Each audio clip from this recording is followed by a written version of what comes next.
নেহা।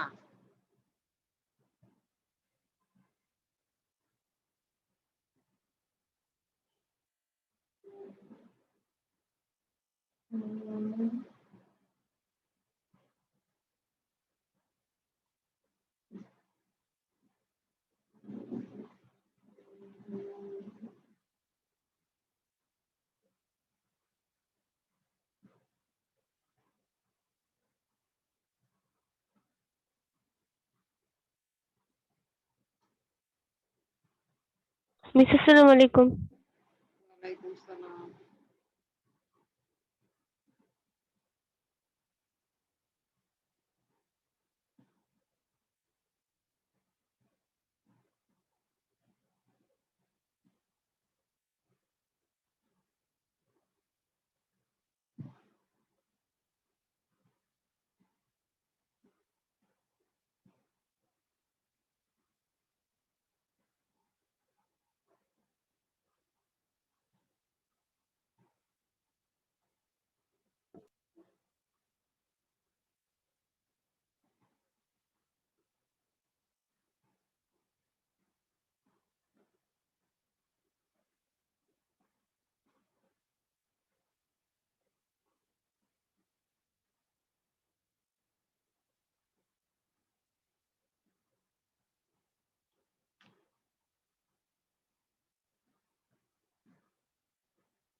নাবিলা, সুমাইয়া, নেহা শুনতে পাচ্ছ আমাকে?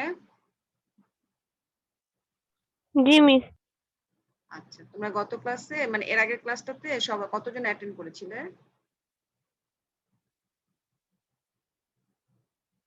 মিস মনে নাই। মানে ছিলে, তুমি ক্লাসে ছিলে তখন? জি মিস। আচ্ছা।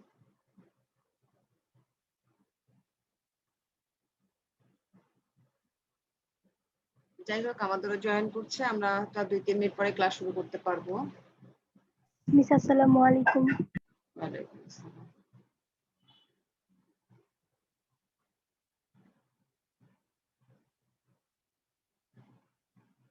মিস আসসালামু আলাইকুম।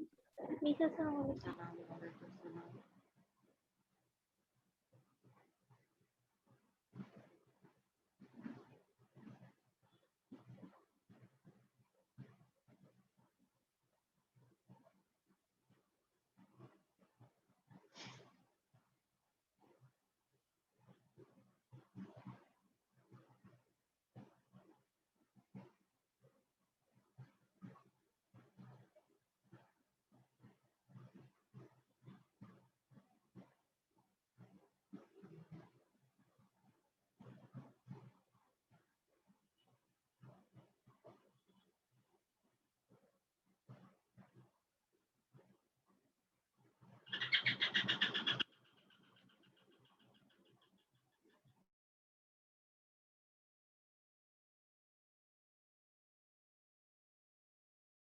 মিস আসসালামু আলাইকুম।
আচ্ছা মেয়েরা,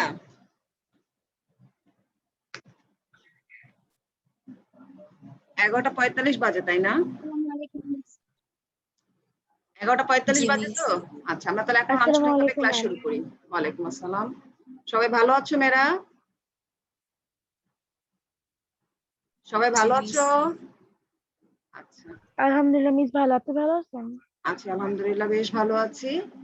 আশা করছি সবাই রোজা করছো বা ইবাদতে বন্দেগীতে আছো এবং দেশের জন্য দশের জন্য দোয়া করবে। আনুষ্ঠানিকভাবে ক্লাস শুরু করছি। আমি গত ক্লাসে তোমাদের তৃতীয় অধ্যায়ের প্রথমটুকু একটু পড়িয়েছিলাম, পড়ানোর পরে বলেছিলাম যে তৃতীয় অধ্যায়টা তোমাদের বন্ধের পড়া হিসেবে বলেছিলাম, মনে আছে? জি মিস। মনে আছে তোমাদের? তো যেহেতু আমাদের বন্ধটা নেই, আমরা এখন ক্লাস করতে পারছি, তো কাজেই আমরা এখন আবার তৃতীয় অধ্যায় পরের অংশটা থেকে ক্লাস শুরু করি। ঠিক আছে? তো আমাদের অনলাইন ক্লাসে তোমাদেরকে জানাই স্বাগতম।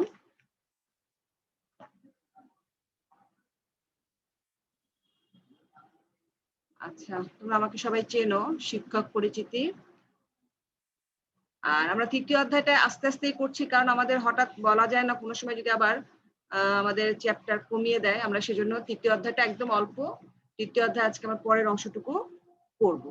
47 থেকে 49 পৃষ্ঠার দিকে তাকাও। 49 পৃষ্ঠা আছে আমার ভবিষ্যৎ ক্যারিয়ার ও আইসিটি। এটার আগ পর্যন্ত যেটুকু অংশ আছে সেটুকু আমরা শেষ করব। পৃষ্ঠা নাম্বার 47 থেকে 49। তোমরা কি বইটা নিয়ে বসেছো? জি মিস। আচ্ছা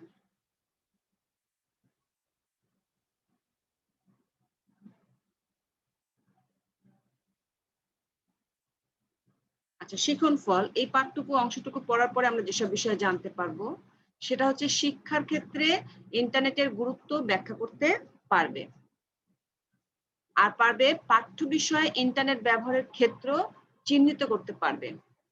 তো আমরা এখন যেহেতু ইন্টারনেটের সাথে একেবারে ওতপ্রোতভাবে জড়িত হয়ে আছি, কাজে আমরা আরো ভালো করে বুঝতে পারছি যে আমাদের শিক্ষা ক্ষেত্রে ইন্টারনেটের প্রয়োজনটা কতখানি বেশি। এরপরে আমি কিছু প্রশ্ন দিয়েছি, এটা আমি পরের অংশে দেখাচ্ছি। এখন আমরা বইয়ের অংশে চলে যাই, আমাদের মেইন বইটাতে চলে যাই।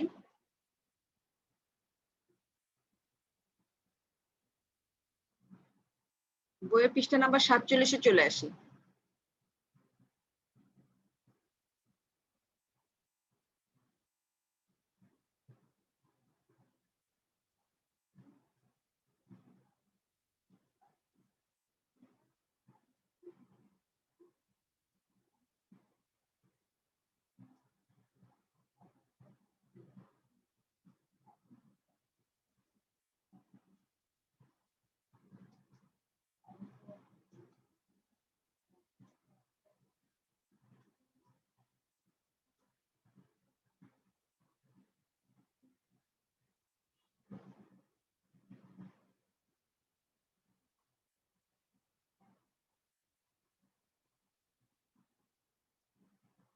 পৃষ্ঠা নাম্বার 47-এর আমরা প্রথম অংশ আমরা পড়েছিলাম গত ক্লাসে।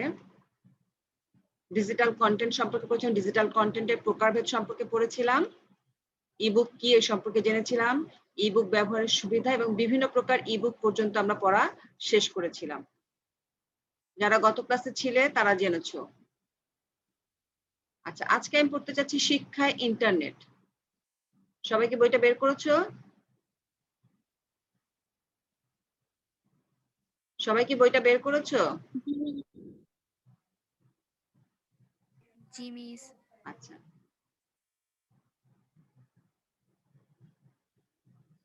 কাজী আরিশা আছো? কাজী আরিশা, কাজী আরিশা আমাকে শুনতে পাচ্ছো? জি মিস। আচ্ছা আমরা একটু পড়া শুরু করি, ঠিক আছে? তুমি পড়বা, আমরা একটু সবাই শুনবো। শিক্ষায় ইন্টারনেট থেকে শুরু করবা।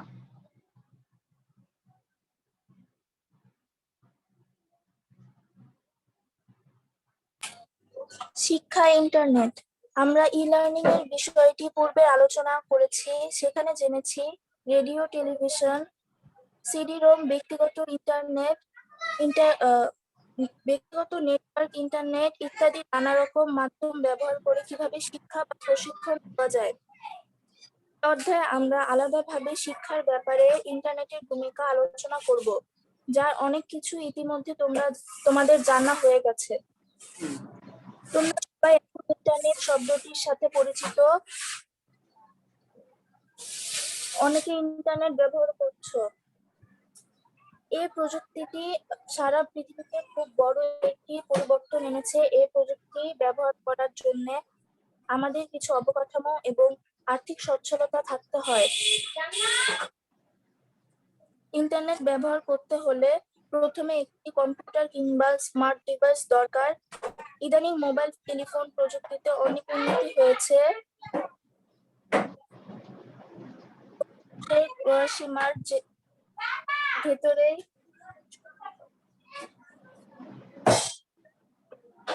মানুষের ক্রয়সীমার ভেতরে স্মার্টফোন বলে বিবেচিত টেলিফোন চলে এসেছে। স্মার্টফোনে ইন্টারনেট সুবিধা পাওয়া যায়, যেহেতু এগুলো টেলিফোন এবং তাই এর স্ক্রিন ছোট, তাই শিক্ষার জন্য এটি ব্যবহার করা একটু কঠিন। তবে আসার কথা হচ্ছে যে ল্যাপটপ এবং স্মার্টফোনের মাঝামাঝি একটি সম্ভাবনা রয়েছে, যেটি ট্যাবলেট নামে পরিচিত, এবং সেটি শিক্ষার কাজে খুব সহজেই ব্যবহার করা যায়। সত্যি কথা বলতে কি, অনেক কোম্পানি এই ট্যাবলেটকে মাথায় রেখে শিক্ষার কাজে ব্যবহার করা সম্ভব সেরকম অ্যাপ্লিকেশন তৈরি করতে শুরু করেছে। ধন্যবাদ আরিশা, তোমাকে অসংখ্য ধন্যবাদ। তুমি পড়েছো, এখান থেকে কিন্তু 2-3টা অবজেক্টিভ চলে এসেছে। তোমরা কি খেয়াল করতে পেরেছো? যেমন ল্যাপটপ, স্মার্টফোনের মাঝামাঝি আরেকটা আছে, সেটা হচ্ছে ট্যাবলেট। ঠিক আছে? আর শিক্ষার জন্য অসুবিধা কোনটি? এটার স্ক্রিনটা ছোট। স্মার্টফোনের একটা অসুবিধা হচ্ছে, এটা হচ্ছে সাইজে ছোট, আমাদের দেখতে একটু অসুবিধা হয়। ঠিক কিনা? জি মিস। আচ্ছা, নাবিলা আছো, আর্টসের নাবিলা বোধহয় আছো, তাই না? একজন 16 রোল আর্টসের নাবিলা আছো? 16 রোল মানবিক বিভাগের নাবিলা আছো?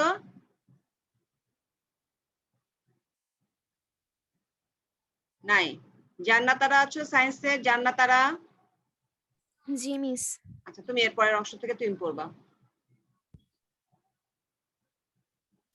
ইন্টারনেট ব্যবহার করার উপযোগী কম্পিউটার, ল্যাপটপ, ট্যাবলেট কিংবা স্মার্টফোন হাতে চলে এলেই আমরা কিন্তু ইন্টারনেট সুবিধা ভোগ করতে পারি না।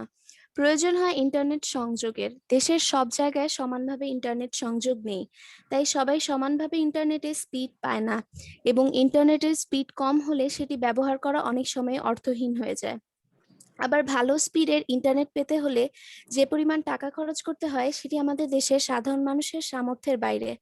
কাজেই শিক্ষায় ইন্টারনেট ব্যবহার করতে হলে আমাদেরকে এই ইন্টারনেট সংযোগটি অনেক সাশ্রয়ী খরচে ছাত্রছাত্রীদের হাতে তুলে দিতে হবে। সম্ভব হলে বিনামূল্যে ইন্টারনেট ব্যবহারের ব্যবস্থা করতে হবে। যদি এই দেশের সকল ছাত্রছাত্রীর ল্যাপটপ কিংবা ট্যাবলেট ব্যবহারের সুযোগ থাকে এবং দ্রুতগতির বেশি ব্যান্ডউইথের ইন্টারনেট ব্যবহারের সুযোগ থাকে, তাহলেই কিন্তু পুরোটা শেষ হয়ে যাবে না। এরপরের প্রশ্ন, ইন্টারনেটে আমাদের দেশের ছাত্রছাত্রীরা কি ব্যবহার করবে? তাদের উপযোগী কন্টেন্টস কি রয়েছে? সত্যি কথা বলতে কি, বাংলা ভাষায় সেগুলো এখনো সেভাবে নেই। সেগুলো সরকারি উদ্যোগে কিংবা ব্যক্তিগত বা প্রাতিষ্ঠানিক উদ্যোগে গড়ে উঠতে শুরু করেছে। আমরা খুব দ্রুত সেগুলো ইন্টারনেটে পেতে শুরু করব বলে আশা করছি। এই মুহূর্তে শিক্ষণীয় অনেক বিষয় ইন্টারনেটে পাওয়া যায়। কোনো ছাত্র বা ছাত্রী পড়ালেখা করতে করতে কোনো একটা বিষয় বুঝতে না পারলে সে যদি ইন্টারনেটে সেটি অনুসন্ধান করে, মোটামুটিভাবে নিশ্চিতভাবে বলা যায় যে তার উত্তরটি কোনো না কোনোভাবে পেয়ে যাবে। একজন ছাত্র বা ছাত্রী যদি কোনো নির্দিষ্ট বিষয় শিখতে চায় কিংবা জানতে চায়, সে ইন্টারনেটে তা খুঁজে বের করে নিতে পারবে। এজন্য বিভিন্ন সার্চ ইঞ্জিনের পাশাপাশি অত্যন্ত দক্ষ সার্চ ইঞ্জিনও আমাদের দেশের তথ্য প্রযুক্তিবিদগণ তৈরি করেছেন। তবে এই সার্চ ইঞ্জিনগুলো ব্যবহার করার জন্য ইংরেজি ভাষায় দক্ষতা থাকা প্রয়োজন। গণিতের অত্যন্ত চমৎকার কিছু সাইট রয়েছে যেখানে গণিতের যে কোনো প্রশ্নের উত্তর খুঁজে পাওয়া যায়। বিজ্ঞানের পরীক্ষা নিরীক্ষা হাতে কলমে দেখার জন্য সাইট রয়েছে। উৎসাহী মানুষেরা নানা বিষয়ে গ্রুপ তৈরি করে রেখেছেন। তাদের কাছে যে কোনো প্রশ্ন দেওয়া হলে তারা উত্তর দিতে পারেন। বাংলায় শিক্ষা দেওয়ার জন্যেও ইন্টারনেটে অত্যন্ত চমৎকার কিছু সাইট রয়েছে। ইন্টারনেটে শিক্ষার একটা বিশাল জগৎ এখনো অনাবিষ্কৃত রয়ে গেছে। যখন আমরা সেটি আবিষ্কার করতে শুরু করব, তখন সম্পূর্ণ নতুন একটি জগৎ আমাদের সামনে হাজির হবে। হ্যাঁ, ধন্যবাদ তোমাকে, সুন্দরভাবে পড়েছো। এখান থেকেও দেখো অনেকগুলো প্রশ্ন কিন্তু চলে আসছে। তোমরা যদি একটু কান দিয়ে ভালো করে শোনো এবং সাথে সাথে একটু দাগ দাও, তাহলেই কিন্তু প্রশ্নগুলো পেয়ে যাবে। তোমাকে ধন্যবাদ। এবার আমি ডাকছি জান্নাত আরা পড়লা, তাই না? তোমাকে অসংখ্য ধন্যবাদ, খুব সুন্দর করে পড়েছো। নাবিলা পড়ো, সায়েন্সের নাবিলা। সায়েন্সের নাবিলা এক রোল আছো?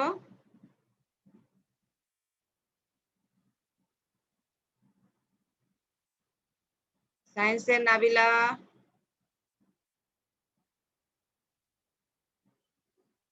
আচ্ছা, শাগুপ্তা আছো? শাগুপ্তা? জি মিস। আচ্ছা, তুমি শুরু করো এবার। ইন্টারনেট ও আমার পাঠ্য বিষয়গুলো। ইন্টারনেট ও আমার পাঠ্য বিষয়গুলো। কাছে এসে পড়ো। হ্যাঁ, একজন শিক্ষক আসলে একটা আলো শিক্ষার মতো। তিনি অন্ধকারে আলো জ্বেলে দেন, তাই অন্ধকারে চারিদিকে আলোকিত মানে সেই আলোতে চারিদিক আলোকিত হয়। শিক্ষার্থীরা সেই আলোতে সবকিছু দেখতে পায় এবং নিজেদের যেটুকু প্রয়োজন কিংবা যেটুকু শিখতে চায় সেটুকু শিখে নেয়। অন্যভাবে বলা যায়, পৃথিবীর সর্বশ্রেষ্ঠ শিক্ষকও আসলে কাউকে কিছু শেখাতে পারে না, তারা শুধু সাহায্য করেন। শিক্ষার্থীকে নিজেই সবকিছু শিখতে হয়। শিক্ষার সাথে ইন্টারনেট শব্দটি জুড়ে দিয়ে একটি ব্যাপার মনে করিয়ে দিতে হবে। কেউ যেন মনে না করে ভালো ইন্টারনেট সুযোগ কিংবা ইন্টারনেটে খুব ভালো কানেক্ট থাকলেই কন্টেন্ট। রাতারাতি কন্টেন্ট থাকলে রাতারাতি ছাত্রছাত্রীরা লেখাপড়ায় খুব ভালো হয়ে যাবে। প্রকৃতপক্ষে ছাত্রছাত্রীদের এই সুযোগ দিয়ে নতুন একটি জগৎ উন- উন্মোচন উন্মোচন করে দেওয়া হয়েছে মাত্র। করে দেওয়া হয়েছে মাত্র। সেই জগৎ থেকে কতটুকু গ্রহণ করবে সেটা পুরোপুরি একজন শিক্ষার্থী ব্যাপার। তোমরা নিশ্চয়ই লক্ষ্য করেছো, তোমাদের পরিচিত কোনো ছাত্র বা ছাত্রী কম্পিউটার এবং ইন্টারনেট ব্যবহার করে শুধু কম্পিউটার গেম খেলে কিংবা সামাজিক যোগাযোগ সাইটে সময় নষ্ট করে, আবার সেই সুযোগ গ্রহণ করে অন্য কেউ কম্পিউটারে প্রোগ্রামিং শিখছে। তোমরা জানো ইন্টারনেটে তোমাদের সকল পাঠ্য বইগুলো পাওয়া যায়। বছরের শুরুতে তোমাদের হাতে পাঠ্য বইগুলো পৌঁছে যায়। কোনো কারণে সেই বই যদি কেউ হারিয়ে ফেলো কিংবা নষ্ট হয়ে যায়, তোমরা কিন্তু তখন ইচ্ছে করলে ইন্টারনেট থেকে বই ডাউনলোড করে নিতে পারবে।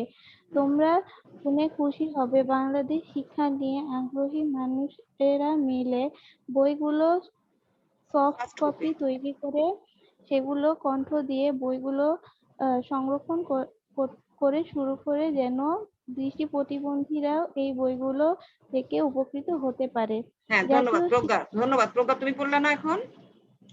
প্রজ্ঞা পড়েছো? হ্যাঁ, প্রজ্ঞাকে অসংখ্য ধন্যবাদ। নাবিলা নাই, তাই না? এক রোল নাবিলা নাই? সায়েন্সের নাবিলা? সুমাইয়া আছো? সায়েন্সের সুমাইয়া? জি মিস। হ্যাঁ, তুমি পড়ো।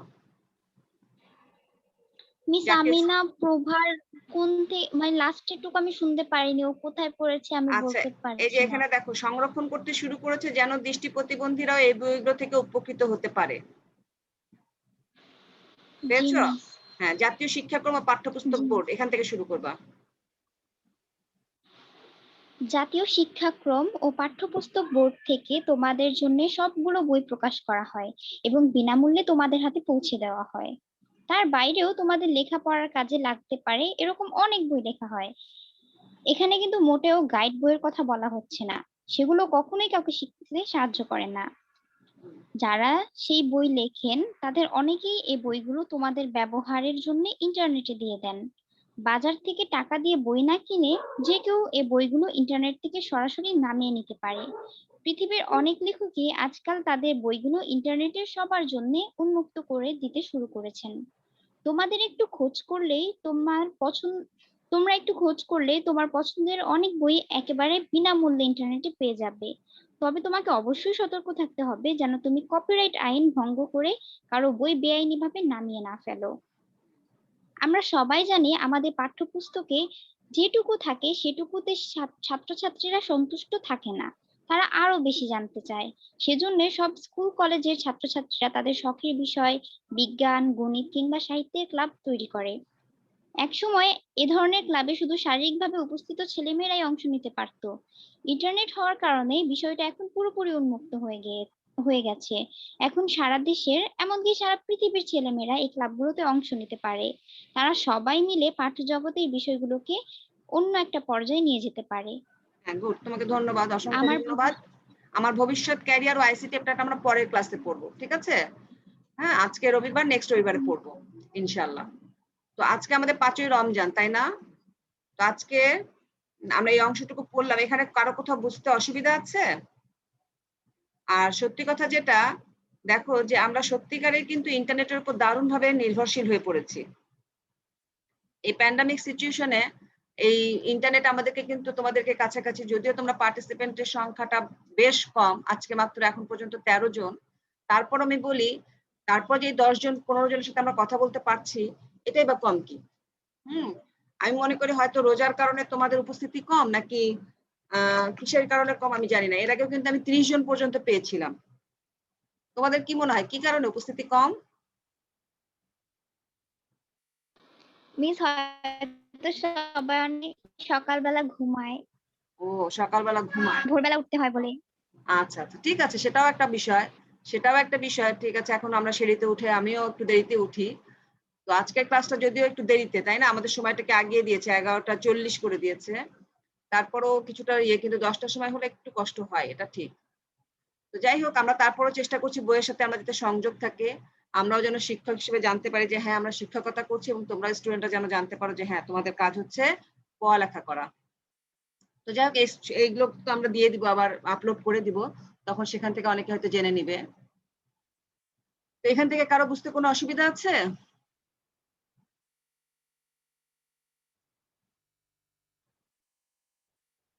আশা করছি কারো অসুবিধা নাই। আমি এখান থেকে, হ্যাঁ বলো। মিস, বই নামানোর সাথে মানে কপিরাইট আইন ভঙ্গ করার কি সম্পর্ক? এই যে আমরা ক্লাস 8-এ কিন্তু পড়েছিলাম, কপিরাইট, কারো একজনের বই নামাতে পারবা কিন্তু সেটাকে তুমি নিজের বলে লিখে দিতে পারবা না। যেমন আমরা অনেক সময় রবীন্দ্রনাথের উদ্ধৃতি দিয়ে বলি রবীন্দ্রনাথ ঠাকুর বলেছেন, এরকম কথাটা আমরা বলি না, কাজী নজরুল ইসলাম বলেছেন, এরকম কথাটা কিন্তু আমাদের বলতে হয়, তাই না? ঠিক সেরকম এটা যদি আমরা না বলে বলি আমি বলছি, তাহলে কি এটা কপিরাইট আইন ভঙ্গ হবে না? জি মিস, বুঝতে হ্যাঁ, পেরেছি। মানে এটা হচ্ছে কপিরাইট বলতে তোমাকে, হ্যাঁ একজনের তো একজন সাহায্য নিবই আমরা, কিন্তু কখনোই নিজে এই কথাটা বলছি এই কথাটা বলা যাবে না, ঠিক আছে? তো আমি কিছু এখান থেকে প্রশ্ন দিয়েছি, প্রশ্নগুলো একটু দেখো বা উত্তরগুলো লিখে নাও। দেখো, শিখন ফল আমরা যেটা জানলাম, শিক্ষার ক্ষেত্রে ইন্টারনেটের গুরুত্ব ব্যাখ্যা করতে পারবে, আসলে পেরেছি। আর পাঠ্য বিষয় ইন্টারনেট ব্যবহারের ক্ষেত্রে চিহ্নিত করতে পারবে। পাঠ্য বিষয় বলতে যে বলছে একজন শিক্ষক কিন্তু আসলে কাউকে পড়াতে পারেন না, তিনি কিন্তু সাহায্য করতে পারেন। পড়াটা কিন্তু নিজেকেই পড়তে হয়, তোমার পড়াটা বা বোঝা বা শেখা সেটা কিন্তু সম্পূর্ণই একজন স্টুডেন্টের বিষয়। তোমরা যখন কোনো বিষয় বুঝতে পারছো না বা কোনোভাবে ক্লিয়ার হতে পারছো না, তখন কিসের সাহায্য নাও? বইয়ের মধ্যে কোনোভাবেই পাচ্ছ না, এটাকে কোনোভাবেই তোমার কাছে তোমার মানে জানাটা ক্লিয়ার হচ্ছে না, তখন অবশ্যই ইন্টারনেটের সাহায্য নিবে। ইন্টারনেট থেকে দেখবে বিভিন্নভাবে বিভিন্ন আঙ্গিকে সে সম্পর্কে ব্যাখ্যা দেওয়া হয়, সেখান থেকে তোমরা জানতে পারবে। দেখো, আমি এখান থেকে প্রশ্ন দিয়েছি 10টা প্রশ্ন, 10টা প্রশ্ন দিয়েছি, তোমরা দেখতে পাচ্ছ মেয়েরা, তোমরা স্ক্রিনশট নিয়ে নিতে পারবে। সনাতন শিক্ষা পদ্ধতির পরিপূরক কোনটি? উত্তরটা হচ্ছে ই লার্নিং, যেটাকে বলা হয় ইলেকট্রনিক লার্নিং। ই লার্নিং এর জন্য কিসের দরকার হয়? ইন্টারনেটের দরকার হয়। আর ইন্টারনেটের পূর্ণরূপ কি? ইন্টারনেটের পূর্ণরূপ হচ্ছে ইন্টারনেট নেটওয়ার্ক। ল্যাপটপ এবং স্মার্টফোনের মাঝামাঝি হলো কোনটি? ট্যাবলেট। আইএসপি এর পূর্ণরূপ কি? Internet service provider. নিয়েছো? স্ক্রিনশট নিয়েছো? আমি পরের পেজে যাব, পরের স্লাইডে। জি মিস। আচ্ছা, দেখো 6 নম্বরে দিয়েছি আকাশ ট্যাবলেটটি তৈরি করে কোন দেশ? উত্তরটি হবে ভারত। ইন্টারনেট ব্যবহার করে শিক্ষা প্রদানকে কি বলা হয়? কি বলা হয়? E learning. ইন্টারনেটে তথ্য খুঁজতে প্রয়োজন হয় কোনটির? Search engine. ল্যাপটপের বিকল্প হিসেবে ইন্টারনেট ব্যবহার করা যায় কিসে? স্মার্টফোনে। শিক্ষার একটি বিশাল জগৎ কোথায়? উত্তরটা হচ্ছে ইন্টারনেটে। এই 10টা প্রশ্ন আমি দিয়েছি, আর এখান থেকে আরো এই 10টা প্রশ্ন ছাড়া আরো বাকি 10টা প্রশ্ন তোমরা নিজেরা তৈরি করবে। পারা যাবে? জি মিস। অবশ্যই পারা যাবে। এখান থেকে আরো 10টা প্রশ্ন তৈরি করবে এবং এই 10টা প্রশ্ন পড়বে।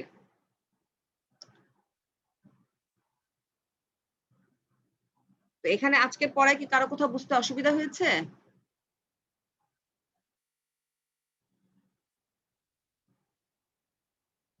আজকের পড়ায় বুঝতে কারো কোথাও অসুবিধা হয়েছে কি? No miss. আচ্ছা, আমাদের মনে হয় 12টা 10 পর্যন্ত ক্লাস, তাই না? জি মিস। তো সবাই এতক্ষণ আমার সাথে ছিলে, তোমাদেরকে ধন্যবাদ। আর যারা থাকছো না তাদেরকে কি বলবো বলো তো? যারা ক্লাসে থাকছে না তাদের সাথে তো আমরা যোগাযোগ করতে পারছি না। তোমাদের কি ফ্রেন্ডের সাথে যোগাযোগ হচ্ছে? মিস কিছু কিছু ফ্রেন্ডের সাথে যোগাযোগ আছে। আচ্ছা, একটু হয় কি, এই যে আমরা যেমন ক্লাসে যখন পড়ছি, অন্ততপক্ষে 10টা প্রশ্ন থেকে যদি 5টা প্রশ্ন তোমাদের মাথায় থাকে, এটা কিন্তু তোমাদেরই উপকার, তাই না? একটু পরিশ্রম করলে কিন্তু রেজাল্টটা ভালো হবে, তোমরা একটা ভালো জায়গায় যেতে পারবা। তো বান্ধবীদের সাথে একটু ফ্রেন্ডদের সাথে কথা বলবা বা গ্রুপে কথা বলো যে কিভাবে একটু প্রতিদিন ক্লাস করা যায়। রোজার মাসে সবারই কষ্ট হচ্ছে, তোমাদেরও যেমন হচ্ছে আমাদেরও হচ্ছে, কিন্তু পড়াশোনাটা তো আসলে সহযোগিতা করতে হবে। তোমরা যদি আমাদেরকে সহযোগিতা না করো তাহলে আমরাও কিন্তু আনন্দ পাবো না। ক্লাস করিয়ে কিন্তু একটা আনন্দ পাওয়ার বিষয় আছে, ঠিক কিনা? জি মিস। জি মিস। তো তোমরা যারা এতক্ষণ আমার সাথে ছিল তোমাদেরকে অসংখ্য ধন্যবাদ। আর কারো কোনো প্রশ্ন আছে? কারো কোনো প্রশ্ন আছে? No miss. রোজায় কতদিন ক্লাস হবে এরকম কারো কোনো জানার আছে? জি মিস, এটা জানা, জানার আছে। বলো কি জানতে চাও? মিস রোজার মধ্যে কয়দিন ক্লাস হবে? ও, এটা আমিও জানতে চাচ্ছি তোমাদেরকে, তোমরা কারো কাছ থেকে জেনেছো কিনা। আমিও জানতে চাচ্ছি যে রোজার মধ্যে কতদিন ক্লাস হবে। আচ্ছা হোক, ক্লাসটা হলে মনে হয় সুবিধাই হচ্ছে, কি মনে করো তোমরা?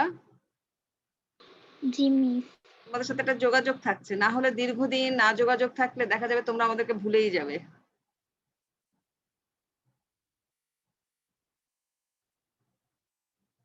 তো ঠিক আছে, ক্লাস শেষ করি আজকে।